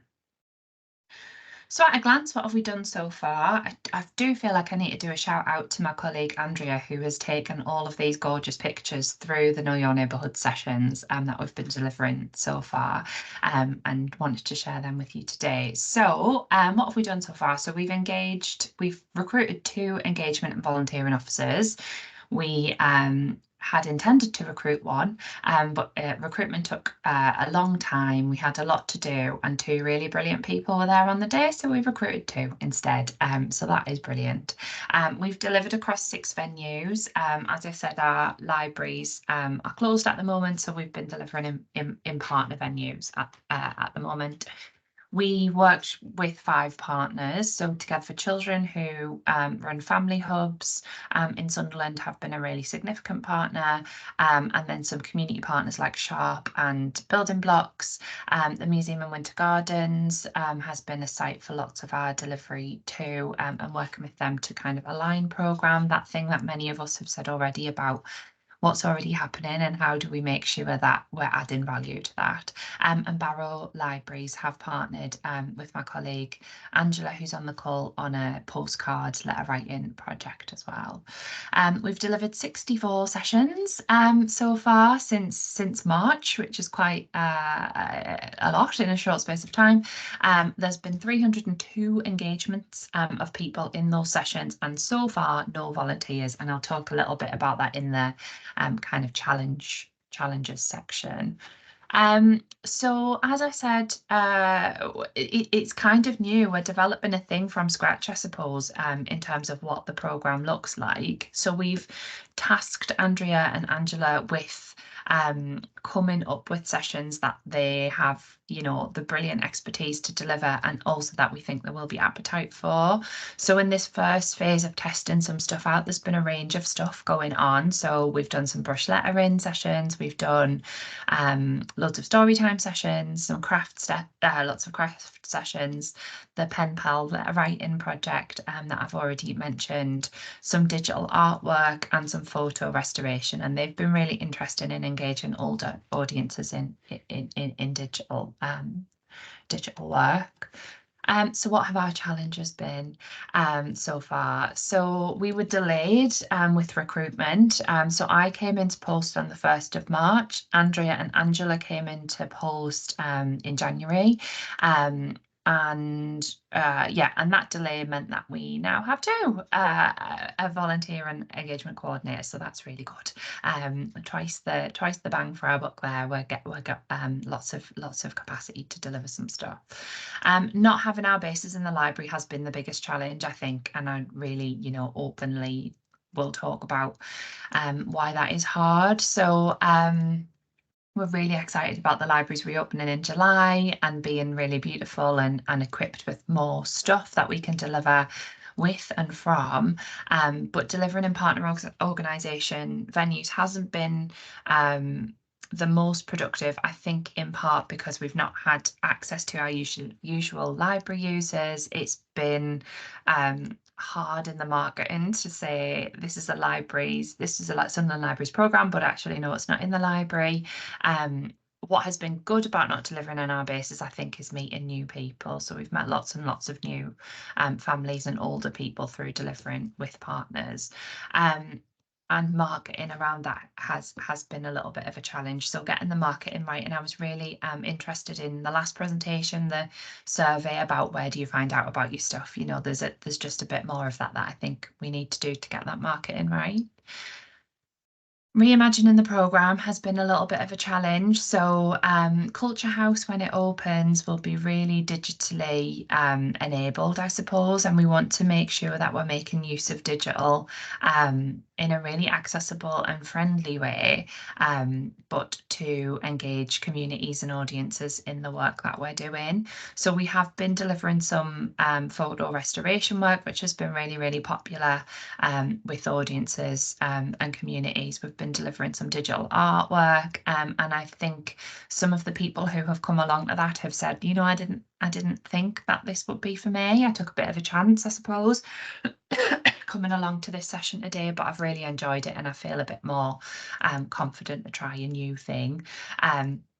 So that's been great. And the photo restoration in particular, I think, has really engaged people to bring their old photographs and go, oh, I can learn some digital skills and restore this wedding photo or this picture of me gran. You know, that's all torn around the edges and stuff. So that's been a really interesting thing and that we'll definitely hold on to. And evaluation has been a struggle. So speaking to the kind of first presentation of today, one of the things we've struggled with is kind of getting the surveys in the hands of our participants, making sure that they feel comfortable answering the questions, deciding what the right thing to give them is, the paper one, the digital one, coming across some stuff like participants don't want to give us their phone number, they're really wary about cold calling, that sort of thing. So that has been a challenge, but what we've been doing really well is kind of having those conversations and getting some stories from people when they've been coming through the door and working with us. So finding out that a new mum feels a bit isolated because she's got some homeschool children, and she doesn't have a community around her, and actually these sessions have been a space where she's managed to meet some new people, or finding out that a person who comes, you know, diligently to the photo restoration session is newly retired, and so her world has become very different in a short space of time, and there's a real risk of loneliness there, and finding engaging activity has been useful for her in this time. So having those conversations and creating space around the sessions to sit and chat. So yes, we're delivering some stuff, but actually we're having a cup of tea and a scone and we're saying, how are you? What's going on? What's your week been like? You know, that's just been a really important part of it as well. So you know, we're new in the programme, we've not been delivering it for very long, we are in this exploration phase. We have come up with some challenges, but I hope / think we're overcoming some of them too. So what are our next steps, I suppose? This is a picture of some lovely digital art that one of the participants has created in the programme. So we're going to continue this exploration phase of the project until July, when the libraries reopen, and we're particularly going to be running some kind of pop-up or taster sessions, or whatever you would like to call them, with community partners. Community partners are really important for us in our programme, so we've put a bit of a menu of options together. I think that kind of says these are the things that you can be doing when libraries reopen in July, and we want to meet you, and we want to make sure that there's a space for you in these venues to come and chat and create and meet people and have that space for yourself. So we'll be doing a bit of that between May and July, around our target audiences and working with community partners, saying what can we come along and deliver, and how would it add value to your programme, and how would it support the people that you work with. Our library spaces do reopen in July. We're really excited about that, and we'll be delivering a summer programme that will be a bit different, I think, to what then becomes the kind of year-round activity. So we all know the summer's a bit of a funny time, so with people being here and there and on holiday and whatever. So there'll be a Know Your Neighbourhood summer programme to be delivered across July and August. In September, we'll move up to that scale-up phase of the project, so embedding what's working in the programme so far in the libraries offer year-round. And then from March onwards, we're in this kind of resilience phase, and this is where we will really shape a staffing structure for Culture House and the library service around what we've learned from this programme, and making sure that delivery of the sessions, or the ethos of that delivery is continued beyond the life of the programme, with volunteers and with staff, I suppose, putting money where our mouth is in terms of you know, the outcomes of this project and why we think it's important to our communities. So that's us, I suppose. At the moment we're early days, but it's going well, and we hope that we can come back to you in a little while and go, oh, we're not as early days anymore, and this is what we're doing, and it's really good. So yeah, so that's us, Tessa, I think. Amazing. Oh, thank you. It may feel like early days, but obviously a lot of thinking has gone into all of the progress that you've made so far, and you're obviously in a very unique position of not having any libraries open, but good That's that you can see the benefits there of like being out in the community, and it's also great to see that you're thinking about the sustainability of the project and continuing post funding.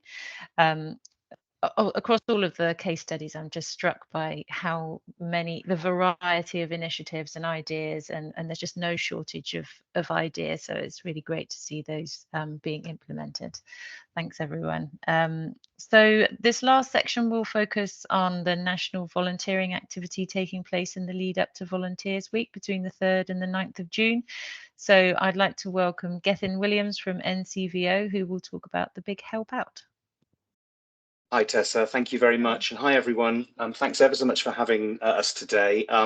As Tessa said, this is a bit about national volunteering activity. I'm going to talk to you a little bit about the Big Help Out campaign that's just about a month away now, and it follows on really nicely from the case studies that we've just heard. It's all very, very related. I've loved hearing what's kind of going on in the local area, so hopefully this will be of relevance to many of you.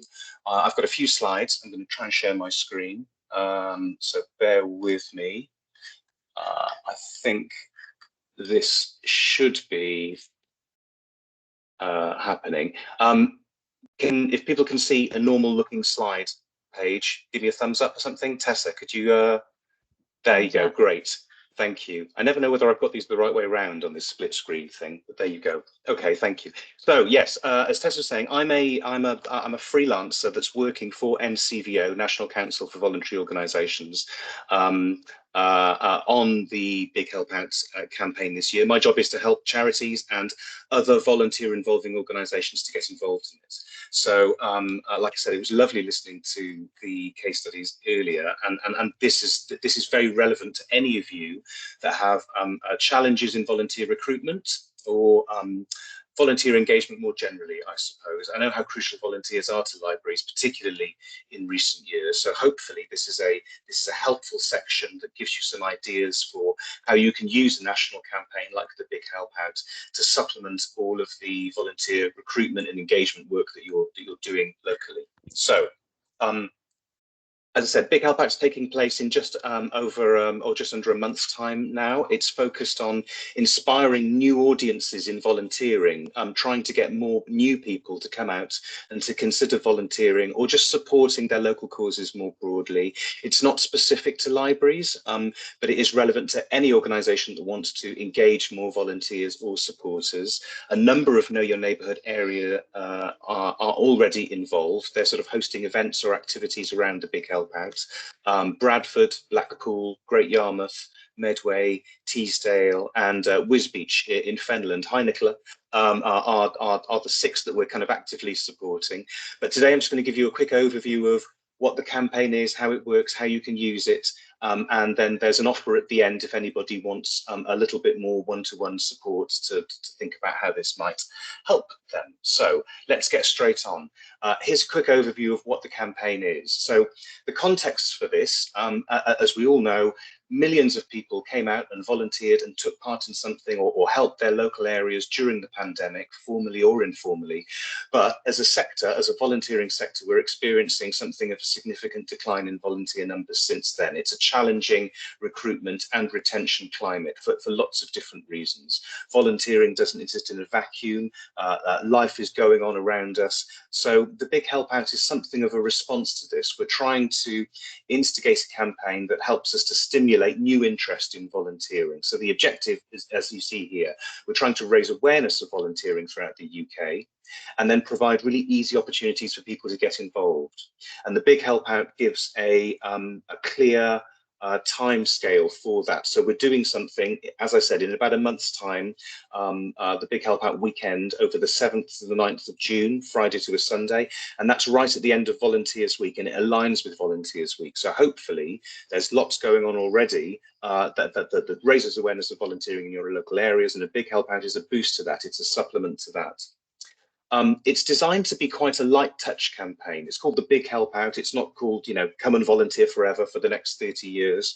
We're trying to give people an easy way in, a nice easy entry point for people that are maybe kind of curious about volunteering. And the COVID experience tells us that lots of people will dip in and out of volunteering at different points in their life, and that's absolutely fine.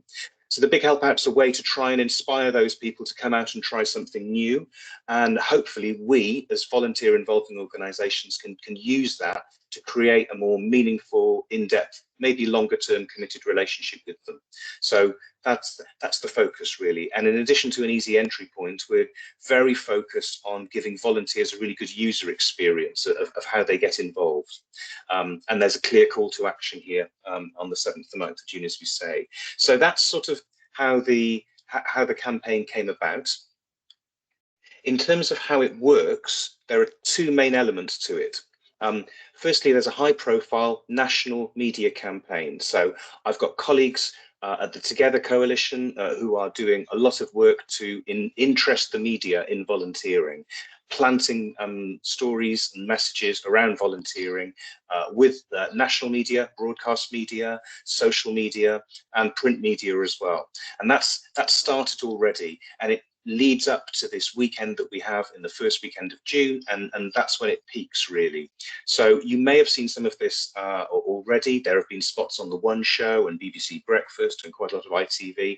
So it's really starting to build at the moment. And our idea is we can use that to tell brilliant volunteer stories, to raise awareness about the importance of volunteering for society, but how good it is for you as well. And lots of the charity partners that we have are engaging their own celebrities and patrons to help us get that message across. So there's quite a few big names involved in this as well. So we have the media campaign side that's trying to, reach the public, inspire the public, perhaps get people who might not pay attention to volunteering usually to think about it. And then we combine that with a really clear, easy digital user journey. So we have a web-based platform and an app, and we're encouraging organisations that have volunteering roles to advertise those on our platform. And I can help you consider the best way to do that for you. There are lots of different ways, and some of it is very, very light touch. You may well have your opportunities advertised on your own sites or your own platforms locally already. There are various ways that we can connect those with the Big Help Out's digital platform. So we're not trying to overtake anything that you might be doing locally, but hopefully supplement it and bring a new audience to it. So that's how the campaign works. It combines this high-profile media campaign with a really clear user journey for the individual, nice and simple. Find great ways to get involved in something locally. And that's the message to the public. Come and take part in something. Light touch. It could be an event or an action or something that's already a volunteering role. I'll say a little bit more about those in a moment. So if you're thinking, is this for me? Is this a worthy investment of my time and my energy? Because we're all quite stretched, I know. These are what I think are the top 3 reasons that you might want to consider getting involved in the Big Help Out this year. The first and the obvious one, and the one I've been focusing on, is to try and reach new volunteers. We're trying to inspire a new audience nationally. We had some good success last year, and I'll say more about that on the next slide. But it's a tough climate out there, we know that. If you're looking for new volunteers, this is a campaign that's for you. One thing that the Big Help Out is trying to do this year as well is trying to get more people involved in volunteering that might not normally take part for different reasons. Perhaps they face barriers, perhaps they're underrepresented, perhaps it's just not for them. We're doing a number of things to target underrepresented communities in volunteering.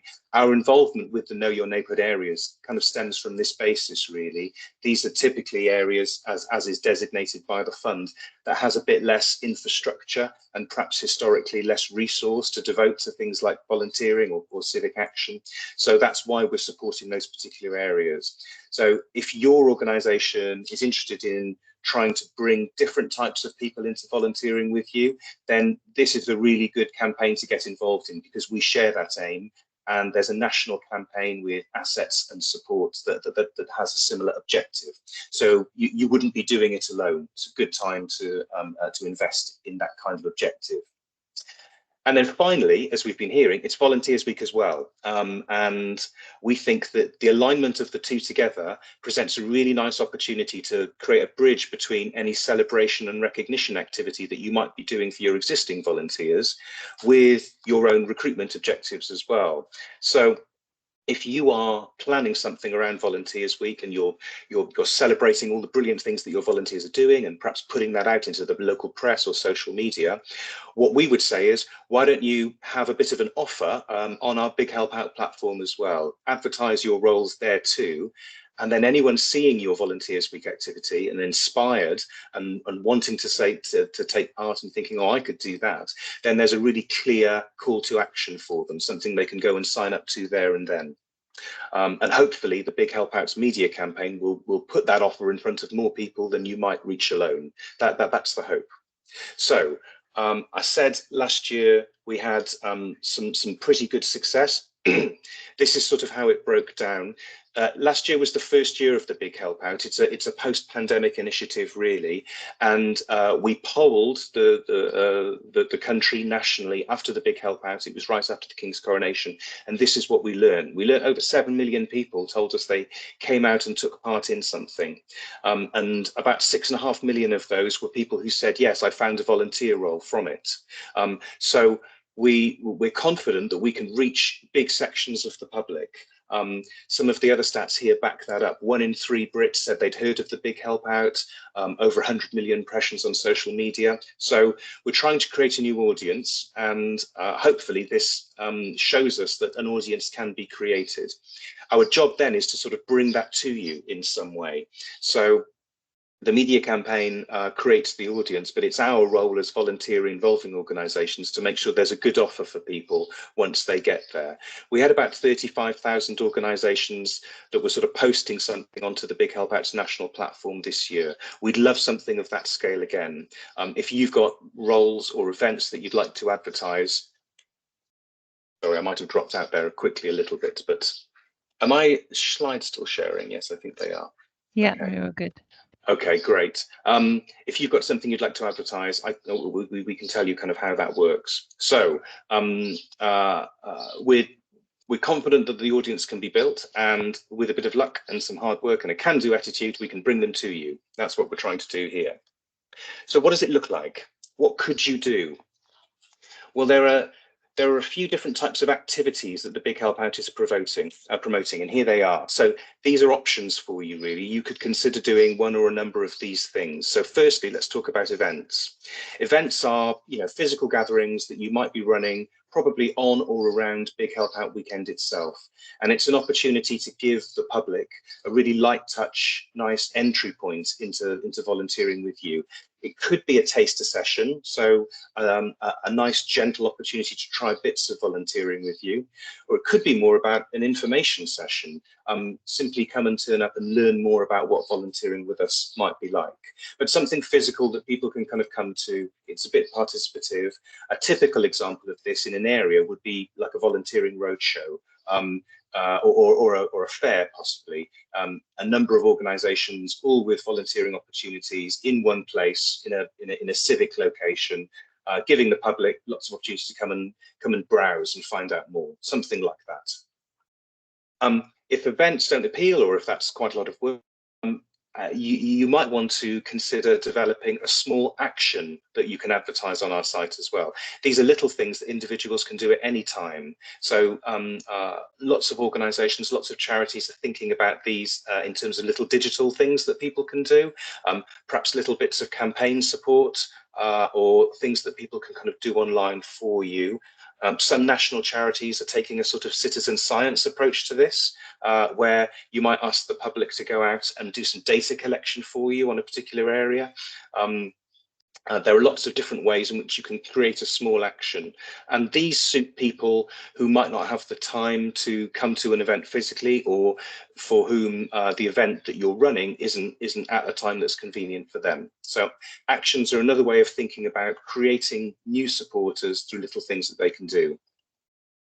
Ongoing opportunities is essentially your volunteering roles. If you've got those now, that's probably the easiest thing that you can promote into the Big Help Out space. Like we say, that the Big Help Out is a campaign for people that are curious about volunteering. They may not be fully ready to commit to something right now. That's why we have actions and events and a different series of these things. But they're definitely looking for volunteering roles too. And if you've got volunteering roles, you can promote them with us, and hopefully we can connect you with some new people.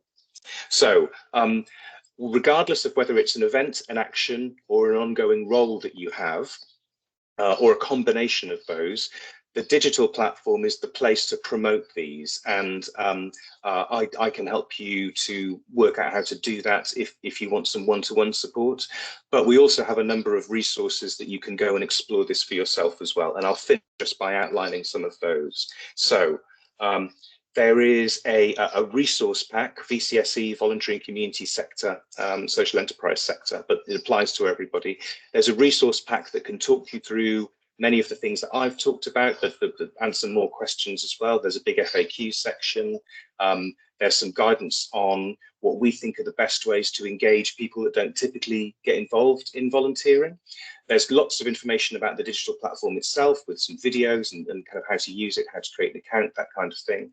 And there's some slides that reproduce some of the things I've shared here that you can use in your own organisations as well. The main link is there, but these slides will go around afterwards. And if you don't have a phone in front of you to scan the QR code, don't worry, we will get this to you. So that's your sort of entry point if you want to explore some of this for yourself. If you do think that you might want to run an event, or perhaps tell us about anything that's going on locally in and around Volunteers Week, so that we can try and bring the media to you, the partner pack is probably the one for you. This is where you can go to get stock text about the big help out to put into your newsletters, lots of social media assets, and there's some guidance in there around how to attract the media and how to tell us about what you're doing so that we can help attract the media to you as well. The campaign really wants to hear from local events so that we can pitch these into TV and local and regional media to try and bring extra attention to kind of what you're doing. So the partner pack might help. And then finally, we have a pack for schools as well. So if you're involved with a school, or if you have a relationship with schools and you think they might want to promote some of this activity to their students, or use it as an opportunity just to talk about the importance of volunteering, we're all trying to create those lifelong civic habits, aren't we? Then there's a schools pack that you can send to them. It'll give them some guidance on how they can hold an assembly around volunteering generally and what the Big Help House is. So those are the things that we can kind of share with you now, and then I'll leave these with you, and like I said, the slides will come around, but here are my details as well. I've got a bit of capacity through NCVO to support individual groups with their Big Help Out planning and helping you to get over the line, essentially. So if you'd like a one-to-one chat about any of this, do get in touch. We're already supporting those 6 Know Your Neighbourhood areas, but we have a bit of capacity for a bit more as well. So hopefully that's helpful, and I'll leave it there, Tessa. Very helpful. Appreciate the offer of support, and yeah, it seems like a great opportunity for libraries to reach new volunteers and a variety of demographics. So thank you for sharing that with us. So our final speaker today is James Austin from the Jo Cox Foundation, who's here to share more about the Great Get Together and the Great Read Together, which fit well with the loneliness element of this project and the services offered by libraries generally. Hi, James. Hi, yes, no, thanks for having me. Is it possible just to share a screen? I was going to say, like everyone would do. As always, we've all got slides, haven't we? I'll try and just quickly share my screen and get this up. Hopefully, if I put that on a slideshow, everyone can see that. But potentially, obviously, it means I can't see you guys. But can everyone see that? I'm just trying to have a quick look. We've got a blank screen at the moment. It's coming. Fingers crossed. Sorry, Teams always slows down my computer, so it can be a slightly odd one. There it is. Brilliant. Okay, well, thank you for having me, and I'm glad to see that at very least, hopefully the slides have come through to people. So as a quick introduction, my name's James Austin. I'm the Great Get Together campaign manager of the Jo Cox Foundation, which is very much a job which is exactly what it says on the tin. I run the Great Get Together in the summer, and I run the Great Winter Get Together in, well, imaginatively named, in the winter in January. And the Great Get Together is sort of our flagship summer initiative of the Jo Cox Foundation. It's probably the thing we're most well known for. And very much like at the heart of our efforts to try and bring communities together, to push community cohesion and try and really have that connection agenda. What links everything we do is connection and trying to utilise community spaces to bring people together. So in the winter, we really focus on loneliness. In the summer, we really focus around that sort of cohesion, but both fundamentally come back to that same idea of connecting people. And with the Great Get Together itself, in particular, it really comes down to Jo as well. So some of you may be aware of Jo Cox's story. As a quick summary, she was an MP for Batley and Spen, who was murdered during the Brexit referendum by an extremist. And since then, we've been sort of working to try and both combat the sort of divisions in our society which lead to that, and also work on the issues which Jo really cared about. And one of the things she was most famous for saying was in her maiden speech. She said that we have more in common than which divides us. She was a real believer of that in multiculturalism, in the way in which we can come together no matter what background we're from. And we try to celebrate that as part of a great get-together. The first great get-together ran the year anniversary of Jo's death, and it was huge. It was sort of similar in size to the Jubilee, to give you that sort of idea. And initially we intended it to be a one-off, but we've kept running it ever since because it's really provided value for communities, and people basically told us they felt there was a real place and importance to have a day, to have a weekend that was all about celebrating what we have in common and the way in which we can come together. So what is the Great Get Together? So it's the UK celebration of everything that unites our communities. And we now run it on the weekend that would have been closest to Jo's birthday. So this year, that's the 21st to 23rd of June. Jo's birthday was actually the 22nd. It would have been her 50th this year. So there's a slightly special element of that to us. And what takes place these days is hundreds of events across the UK of all shapes and sizes. We aren't prescriptive of what we ask people to run. We don't say you have to run it in this particular way. It's not sort of similar to something like the big lunch where there's that food element. For us, it's all about trying to do events which provide connection, which bring people together, and which really celebrate what unites us. And that creates that mean social connection, which has a huge impact. We know it has a huge impact on loneliness. We know it has a huge impact on community cohesion. We know it has a huge impact on volunteering. So it's trying to create those connections and do events. So it can be anything from, I think the smallest event last year, we had a load of tea parties in hamlets across Dorset, where they just tried to get the whole street and close off the road, sort of just had a bit of tea and coffee. So we have those sort of things, maybe a dozen people, 5, 6, or we have some big events on Olympic Park and in Bankside with tens of thousands, but it's sort of across the board. Provided it's positive, provided it brings people together, it can be a great get-together. And as part of a great get-together, I'm working together with the Reading Agency, Libraries Connected, and the Community Library Network. We've also launched the Read Together. So we're really aware of how, in a lot of spaces, certainly in the community I live up in St George, in Bristol, the library is one of the few community institutions that really serves everyone, really does bring people together and provides that connected space.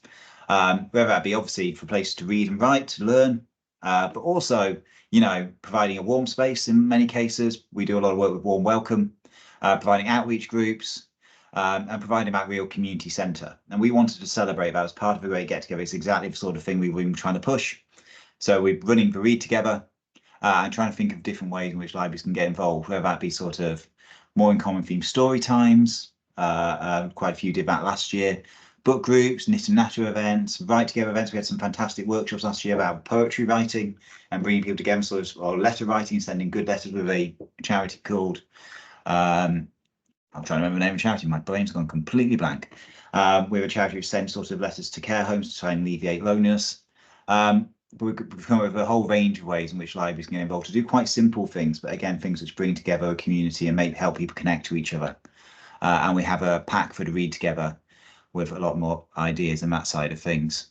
And one of the things we've been trying to do actually is come up with a range of books, because we think books and reading actually is something that really can help you see other people's perspectives, that idea of walking in each other's shoes. So I thought, as a little bit of an interactive thing, is we asked people, what ones do you have? And I realised I probably misspelled perspective there at the top of it. I've just spotted that. Of what books would you recommend, if you want to put in the chat, as books which allow you either to have a more in common theme or to see from another's perspective, that idea. So given we've got a lot of people from libraries, that might be a good challenge. What do you reckon if you want to just put them in the chat? We asked a head set of libraries who took part last year what they would recommend. So we have a set of recommended books. I'm intrigued to see if we have some crossover between what they suggested and what you guys might come up with. I'm going to give it a couple of seconds and see.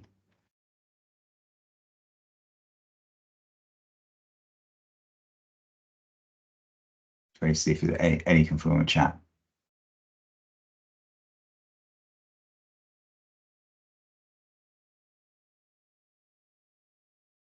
So we haven't got any coming through yet, but I'll give you an idea of what some of the libraries we had suggested as good options for books which they felt would sort of really help people see someone else's perspective or have that real more in common theme.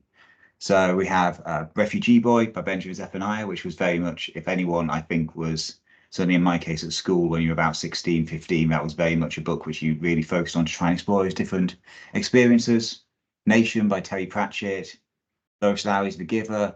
We have Wolf Hall, which was a bit of a surprise one, but when you think about it, really does allow you to see into someone else's mind, which I think is a real gift.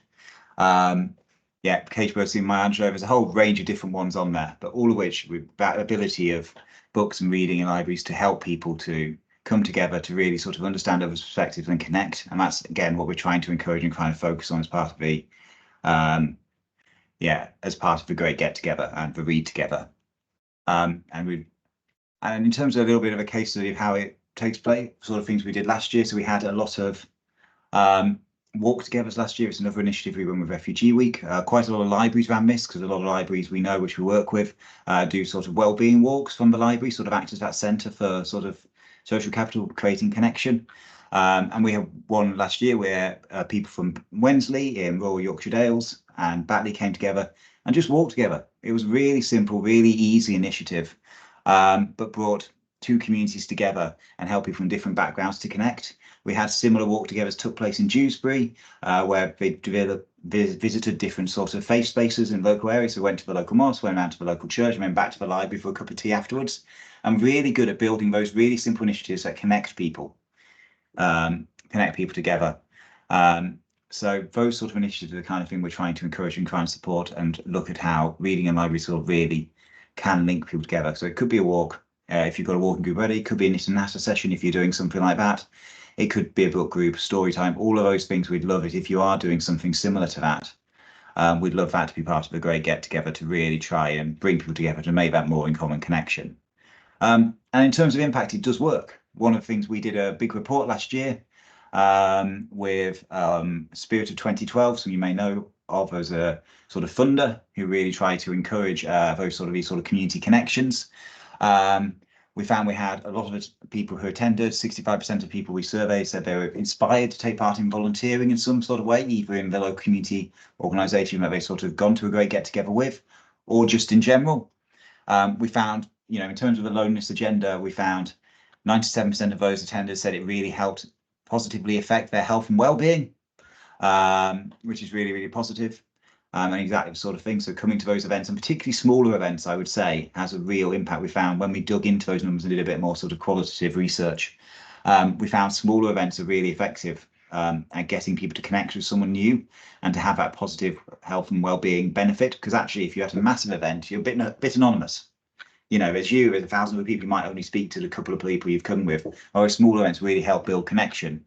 And we found 85% of those attended were inspired to make connection with people from different backgrounds, to meet someone new by attending a great get together. And again, this is the sort of thing we really want to encourage, and libraries are perfect spaces to try and encourage that sort of thing, sort of enable that sort of thing.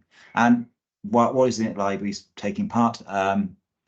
It helps your community to project vision and feel connected. I think there's a real values thing of saying, like, this is something we want people to come together, we have a great get together. This is a space which welcomes everyone. It's a good chance to reach out to new audiences. As with the Big Help Out, which is a fantastic initiative that we're part of something called a Month of Community and work with quite closely, it's a good chance to reach out and jump on that national publicity. And if there are people you wanted to reach out to in the past, doing a special event can be a really way to be welcoming and sort of show that you're welcoming. And it's a good way to attract new volunteers as well. We know from the stats, and we've done it before, that people do attend these things and then keep coming back.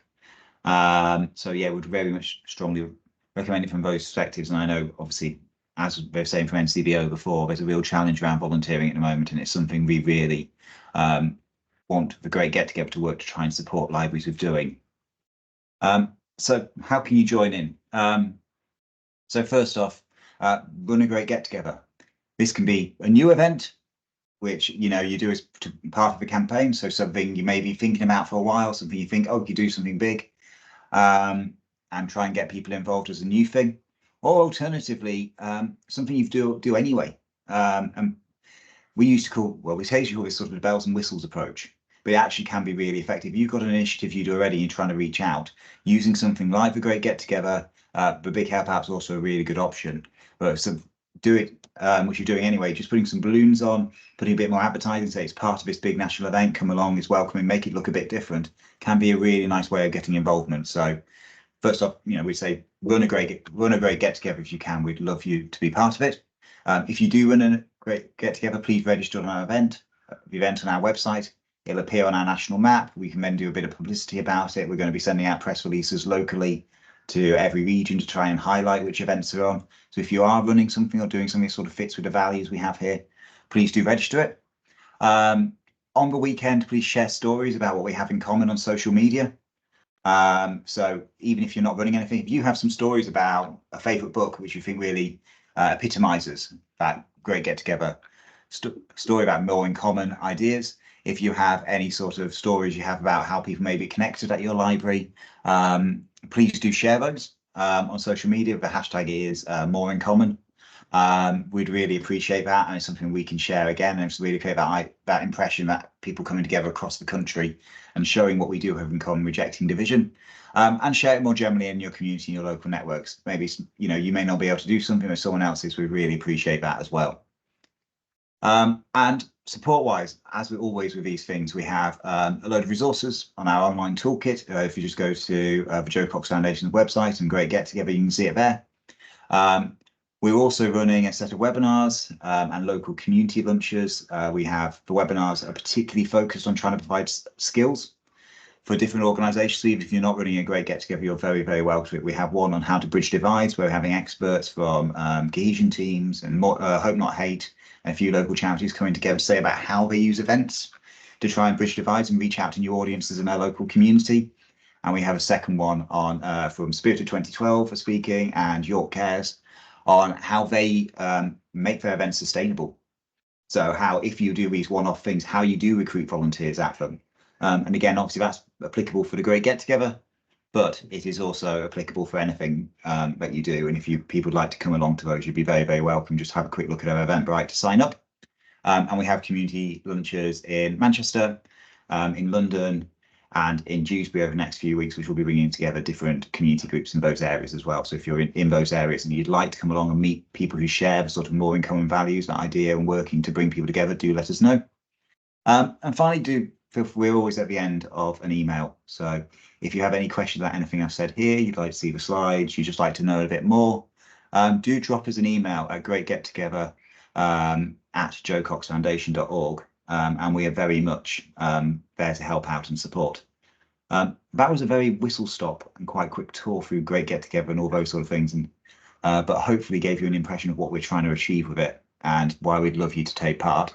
I'm happy to take any questions, so I know you're possibly running out of time anyway and slightly overrunning, but do just let me know or drop me an email if there's anything. I'll put my email quickly in the chat now.